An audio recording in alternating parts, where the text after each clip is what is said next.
আজ আমি আপনাদের সাথে শেয়ার করব ফুলুরি দিয়ে মাছের ঝোলের রেসিপি। তো দেখুন, মাছগুলোকে আমি এভাবে ধুয়ে নুন হলুদ মাখিয়ে রেখেছি, আর মাছের ঝোলের জন্য আলু পেঁয়াজ আদা রসুন সমস্ত কিছু কেটে রেখেছি। আর এদিকে বাজার থেকে ফুলুরি নিয়ে এসছে আমার বর। তো দেখুন, চারটে একই রকম সাইজের পাইনি, তো দুটো বড় বড় ফুলুরি পেয়েছে, দেখে পুরো চপের মতো মনে হচ্ছে। আর আরো দুটো পেয়েছে অন্য দোকান থেকে, এই দুটোর সাইজ একটু ছোট। এই চারটে ফুলুরি দিয়ে মাছের ঝোলের রেসিপি আজ আমি আপনাদের সাথে শেয়ার করব। তো এদিকে দেখুন, আমি কড়াইটা বসিয়ে দিয়েছি গরম হবার জন্য। তো সর্ষের তেল দিয়েছিলাম, তেল গরম হয়ে যাওয়ার পর নুন হলুদ মাখিয়ে রাখা মাছের পিসগুলোকে একে একে দিয়ে দিলাম। এবার একটু উল্টে পাল্টে তেলে মিক্স করে দিচ্ছি, এরপর ভালো করে ভেজে নেব। তো যারা আমার চ্যানেলে এই প্রথম এসেছেন তারা অবশ্যই চ্যানেলটিকে সাবস্ক্রাইব করে নেবেন এবং ভিডিওটি ভালো লাগলে লাইক করতে পারেন।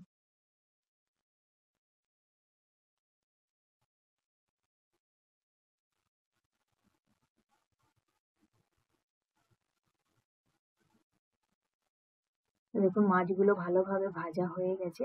এরপর মাছের পিসগুলোকে আমি তুলে নিচ্ছি। মাছগুলো ভেজে নেবার পর ওই কড়াইতে আমি আরো 2 চামচের মতো তেল দিয়ে 5 ফোড়ন দিলাম 1 চামচ। আর এরপর দিয়ে দিচ্ছি কুচনো পেঁয়াজ, আর তার সাথে একটা লঙ্কা কুচিয়ে আমি দিলাম। এরপর তেলেতে মিক্স করে দিচ্ছি যাতে পেঁয়াজগুলো তেলের সাথে ভালো করে মিক্স হয়ে যায়। হালকা ভাজা করে নেব। তো 2 মিনিটের মতো ভেজে নিয়েছি, পেঁয়াজটা হালকা ভাজা হয়েছে। এখন আমি দিয়ে দিচ্ছি আদা রসুন বাটা। আদা রসুন বাটা দিয়ে ভালো করে মিক্স করে 1 মিনিটের মতো ভেজে নেব। 1 মিনিট ভেজে নেবার পর আমি এখন দিয়ে দেব আলুর টুকরোগুলোকে। যেহেতু আলুগুলোকে আমি সেদ্ধ করিনি, সেই জন্য আমি এই পেঁয়াজ আদা রসুনের সাথেই এখন এই আলুর টুকরোগুলোকে দিয়ে দিচ্ছি। তাহলে পেঁয়াজ আদা রসুন যতক্ষণে একদম ভালো করে ব্রাউন হয়ে ভাজা হবে, তো আলুগুলো একটু ভাজা হয়ে যাবে। যদি আপনারা সেদ্ধ করে থাকেন তাহলে এই পর্যায়ে দেওয়ার দরকার নেই, পরে দিতে পারেন। তো আরো 2 মিনিটের মতো ভেজে নেবার পর দেখতেই পাচ্ছেন পেঁয়াজ আদা রসুন সমস্ত ভালো করে ভাজা হয়ে গেছে, আলুগুলোও ভাজা হয়ে গেছে। এখন আমি দেবো এবার শুকনো মশলা। তো শুকনো মশলার মধ্যে দিচ্ছি হলুদ গুঁড়ো, জিরে গুঁড়ো সামান্য, আর ধনে গুঁড়ো জিরে গুঁড়োর থেকে একটু বেশি দিলাম। দিয়ে শুকনো মশলাটা দিয়ে একটু নাড়াচাড়া করে দিচ্ছি।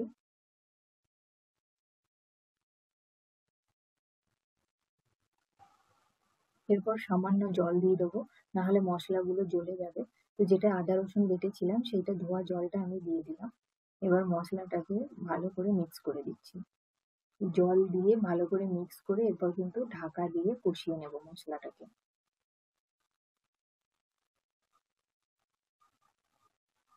এরপর ঢাকা দিয়ে দিচ্ছি। 2-3 মিনিটের জন্য ঢাকা দিয়ে রেখেছিলাম।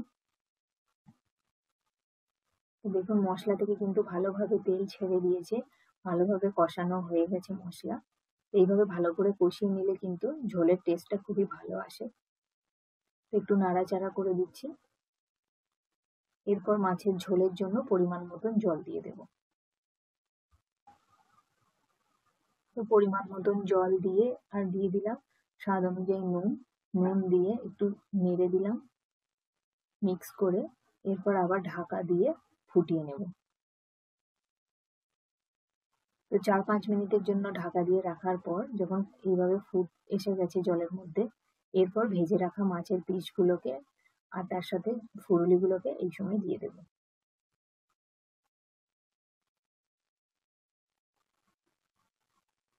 মাছের পিসগুলো দিয়ে দিলাম, এরপর সাথে ফুলুরিগুলোকেও দিয়ে দিচ্ছি।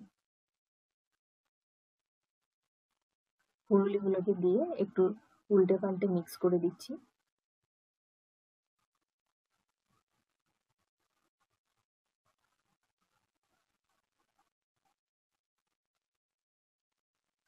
মিক্স করে আবার ঢাকা দিয়ে আরো 3-4 মিনিটের জন্য ফুটিয়ে নেব। তো 3-4 মিনিট বাদে আমি এখন ঢাকনাটা খুলছি। তো দেখুন, ঝোল থেকে কিন্তু খুব সুন্দরভাবে কিন্তু তেল ছেড়ে এসেছে, দেখে বুঝতে পারছেন।